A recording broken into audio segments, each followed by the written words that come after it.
පින්වත්නි, දෙවියන් අතහැර යන ශරීරයේ ගන්ධසාර කරවන කර්මයක් බොරුවෙන් උපද්දවනවා.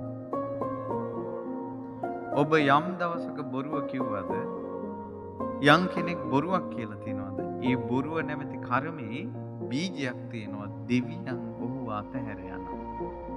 ඉෂ්ට දෙවරු ලං වෙන්නේ නැති. තන තන දෙවොලේ පඳුරු ගැට ගැසුවාට දෙවිවරු නම් ළඟට එන්නේ බොරු කියලා තියෙනවා. යම් ස්වාමියෙකුගේ කට ගන්ධසාරද ඔහු ඇසුරේ තබාගෙන සිටින බිරිඳ බොහෝ දුක් විඳිනවා. ස්වාමියා අප්‍රිය හේතු ස්වාමියාගේ බිරිඳගේ අප්‍රිය බව හේතු කරගෙන වැරදි කාමසේවනීයට යනවා. එක කර්මයකින් තව කර්ම උපදිනවා. ගැලවෙන්නේ කොහොමද මේ සත්‍යය? ඉපැද්දුවේ බොරු